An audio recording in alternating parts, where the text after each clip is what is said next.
Good morning student, कैसे हैं आप लोग। सबसे पहले आपको मैं आज श्री कृष्ण जन्माष्टमी के उत्सव की हार्दिक शुभकामनाएं देना चाहूंगा। आपको, आपके परिवार को श्री कृष्ण जन्मोत्सव की बहुत बहुत हार्दिक शुभकामनाएं। आपका जीवन मंगलमय हो।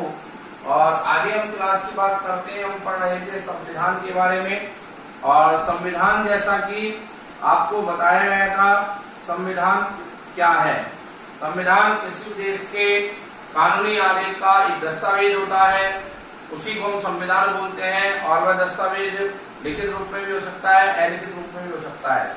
हम भारत के संविधान को पढ़ रहे थे। भारत के संविधान में हमने पढ़ा कि भारत का संविधान जो है वो किस प्रकार का संविधान है। भारत का संविधान जो है वो किस प्रकार का संविधान है। ये एक लिखित व निर्मित संविधान है। और जैसा आपको बताया था, लिखित एवं निर्मित संविधान का मतलब क्या है। लिखित का मतलब है कि लिखा हुआ है। निर्मित मतलब जिसका निर्माण किसी एक संविधान सभा या समिति के द्वारा किया गया है। इस प्रकार से भारतीय संविधान एक लिखित एवं निर्मित संविधान के रूप में देखा जाता है। अब आज हम यहाँ पर बात करने जा रहे हैं भारतीय संविधान के साथ कि भारतीय संविधान में कैबिनेट मिशन हम पढ़ रहे थे। और उस कैबिनेट मिशन के बारे में हमने पढ़ा कि कैबिनेट मिशन भारत कब आया था। कैबिनेट मिशन भारत आया। तो कैबिनेट मिशन भारत कब आया था। यह आया था, आपको बताया गया 24 मार्च 1946। और इसके साथ आपको बताया गया है नई दिल्ली। यानी कि ये आपको बताया गया था कि दो डेट पहले यहाँ पर आपको बताई गई थी, 23 मार्च 1946 और दूसरी 24 मार्च 1946। 23 मार्च 1946 कराची में जब पहुंचा था कैबिनेट मिशन, वो डेट थी। और चूंकि आज भारत आजाद हो चुका है, एक स्वतंत्र राष्ट्र अलग से बन चुका है, पाकिस्तान अलग बन चुका है, तो कराची वाला जो हिस्सा था वो पाकिस्तान में चला गया। और जो 24 मार्च 1946 को नई दिल्ली में जब कैबिनेट मिशन भारत आया तो वो हिस्सा भारत में रह गया। तो इसलिए भारत में कैबिनेट मिशन का जो आगमन माना जाता है वो माना जाता है आपके 24 मार्च 1946 को। आगे हम बात करने जा रहे हैं, जैसा आपको बताया था, जैसा आपको विदित है कि भारत में जो निर्माण किया गया कैबिनेट मिशन के द्वारा, जो सभा समिति का निर्माण किया गया, उसमें सबसे पहली हम बात करें तो उसमें 296 सदस्य जो है, 296 सदस्य जो है। तो अगर हम बात करें 296 सदस्यों की, तो 296 सदस्य अगर हम बात करें संविधान में, तो ये चुनाव प्रणाली के माध्यम से यहाँ पर चुने गए थे। और वो चुनाव प्रणाली के माध्यम जो सदस्य चुने गए थे, तो इन सदस्यों का जो चुनाव हुआ था वो हुआ था आपके आनुपातिक प्रतिनिधित्व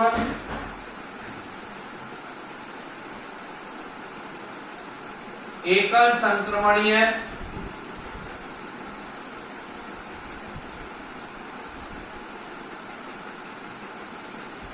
मत पद्धति,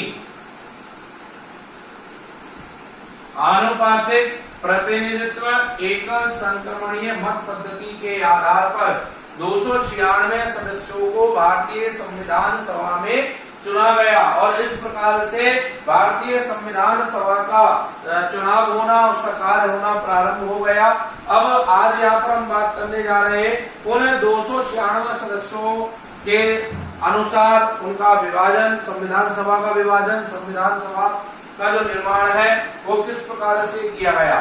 तो यहाँ पर हम देखते हैं प्रांतों के प्रतिनिधित्व का 3 श्रेणियों में विभाजन। प्रांतों के प्रतिनिधियों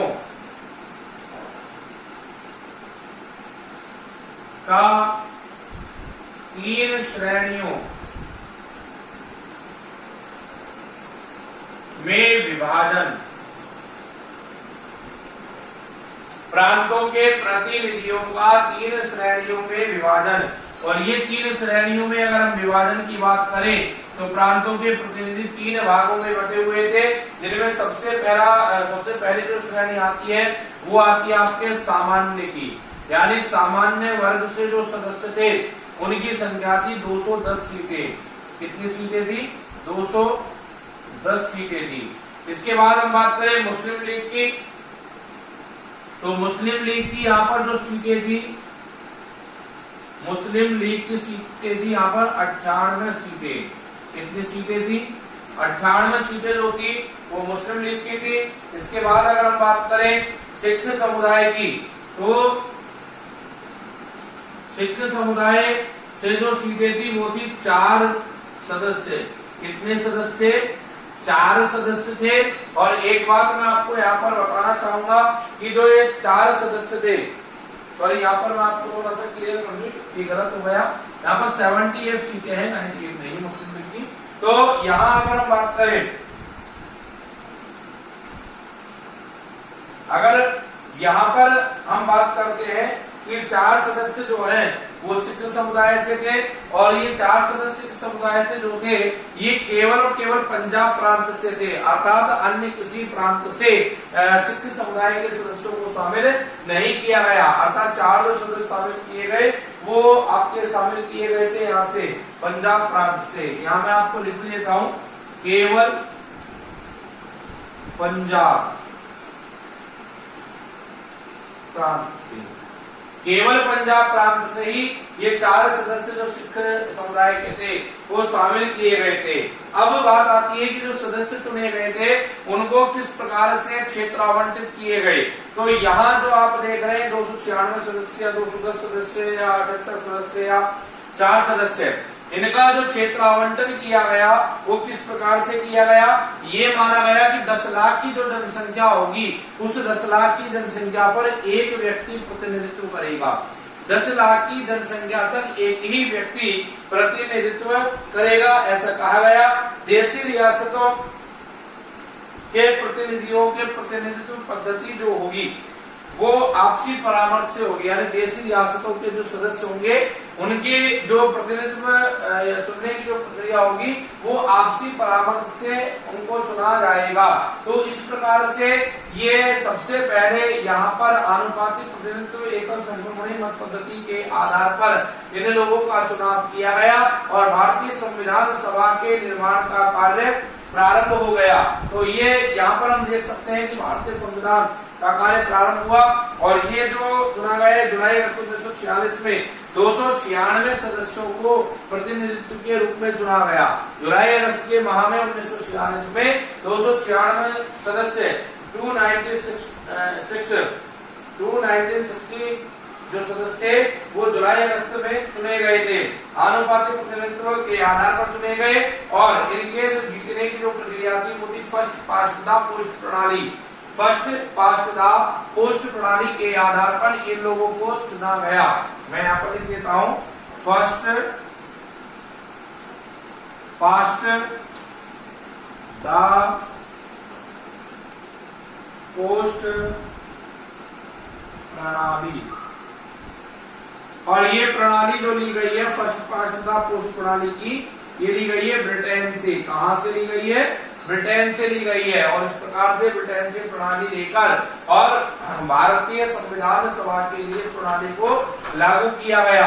अर्थात इसका मतलब होता है फर्स्ट पास्ट द पोस्ट प्रणाली का अर्थ होता है जो सबसे आगे वही जीते, जो सबसे आगे वही जीते। इस प्रणाली के आधार पर चुनाव के अंतर्गत जीत घोषित की गई थी और प्रतिनिधियों को चुना गया था।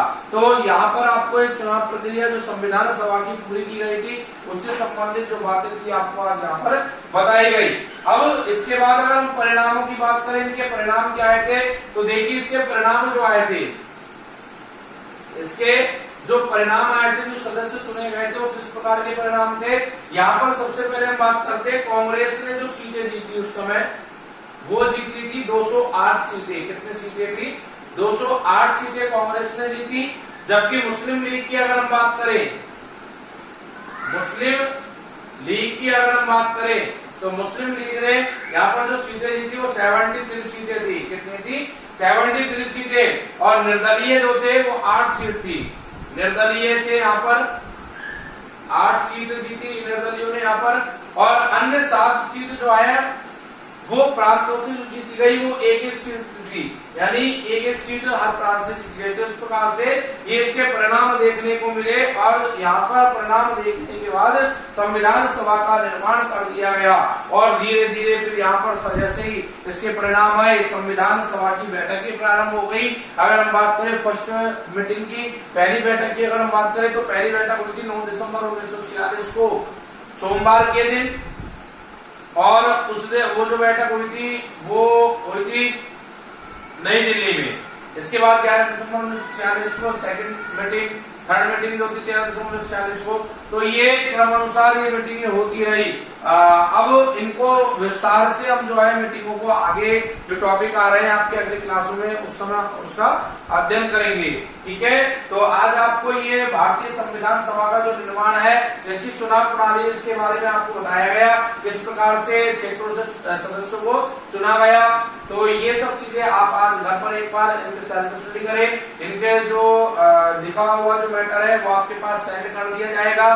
कोई भी डाउट या कंफ्यूजन होता है तो उसको आप क्लास के माध्यम से, टीचर के माध्यम से, विद्यालय के माध्यम से क्लियर कर सकते हैं। और बार बार जो हम कहते आ रहे हैं कि आपको इस कोरोना संक्रमण काल के समय में विद्यालय के द्वारा जो आपको ये वीडियो क्लासेस प्रोवाइड करवाई जा रही है उनका आप पूर्ण रूप से उपयोग करें, लाभ लें, जिससे आपको आने वाले समय में किसी समस्या का सामना न करना पड़े। एक सब्जेक्ट स्पेशलिस्ट जो एक एक्सपीरियंशियल जो टीम है वो आपके लिए इस कार्य को कर रही है। तो आप इस कार्य से जुड़े रहें, इस प्रकार के ऑनलाइन या वीडियो क्लासेज है इससे निरंतर रूप से जुड़े रहे। मैं एक बार पुनः आपको, आपके परिवार को श्री कृष्ण जन्माष्टमी की हार्दिक शुभकामनाएं देना चाहूंगा।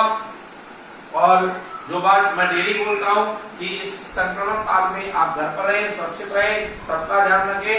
आगे की बातें हम अगली क्लास में करेंगे, तब तक के लिए आप इंतजार कीजिए, साथ में कीजिए। ओके है, थैंक्स फॉर द डे।